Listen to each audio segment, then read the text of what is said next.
এবার একটু খড়িবাড়ির দিকে নজর রাখবো। পুলিশকে আক্রান্ত হতে হলো কেন জানেন? কারণ চোলাইয়ের আসরে পুলিশের হানা এবং চোলাইয়ের ঠেক ভাঙতে গিয়েই পুলিশকে আক্রান্ত হতে হলো।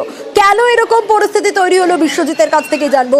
বিশ্বজিৎ, চোলাইয়ের আসরে পুলিশ হানা দেয় এবং ঠেক ভাঙতে যায়, আর তারপরই পুলিশকেই আক্রান্ত হতে হলো কেন?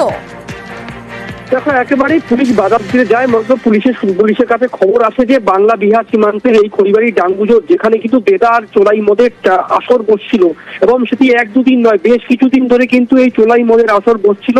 পুলিশের কাছে গতকাল রাতে গোপন সূত্রে খবর আছে এবং পুলিশ সেখানে যায় এবং পুলিশের হানা দিতেই বেশ কিছু যারা মদ্যপ যুবক রয়েছে তারা পুলিশের দিকে আক্রমণ করে। সেই অবস্থায় কিন্তু একজন খড়িবাড়ি থানার যিনি এএসআই আছেন তিনি কিন্তু আক্রান্ত হন এবং তাকে সেখান থেকে উদ্ধার করে খড়িবাড়ি হাসপাতালে ভর্তি করা হয়েছে। তিনি এখন বর্তমানে চিকিৎসাধীন অবস্থায় রয়েছে এবং এই ঘটনায় কিন্তু একজনকে গ্রেপ্তার করা হয়েছে এবং আরো প্রায় 15-20 জন এই ঘটনার সঙ্গে যুক্ত রয়েছেন।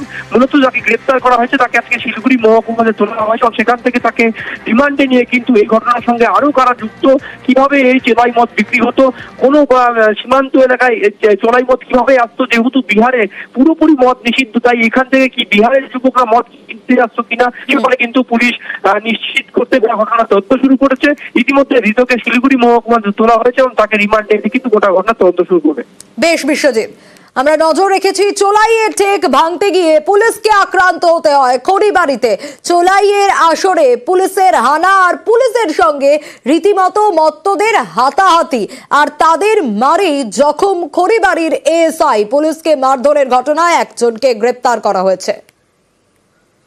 নজর রেখেছি ইতিমধ্যেই খড়িবাড়ির ঘটনার দিকে, যেখানে চোলাইয়ের আসরে পুলিশ হানা দেয়, ঠেক ভাঙতে যায় এবং সেখানে পুলিশকেই আক্রান্ত হতে হয়। মত্তদের সাথে পুলিশের রীতিমতো হাতাহাতি শুরু হয়ে যায়। ঘটনায় একজনকে গ্রেপ্তার করা হয়েছে।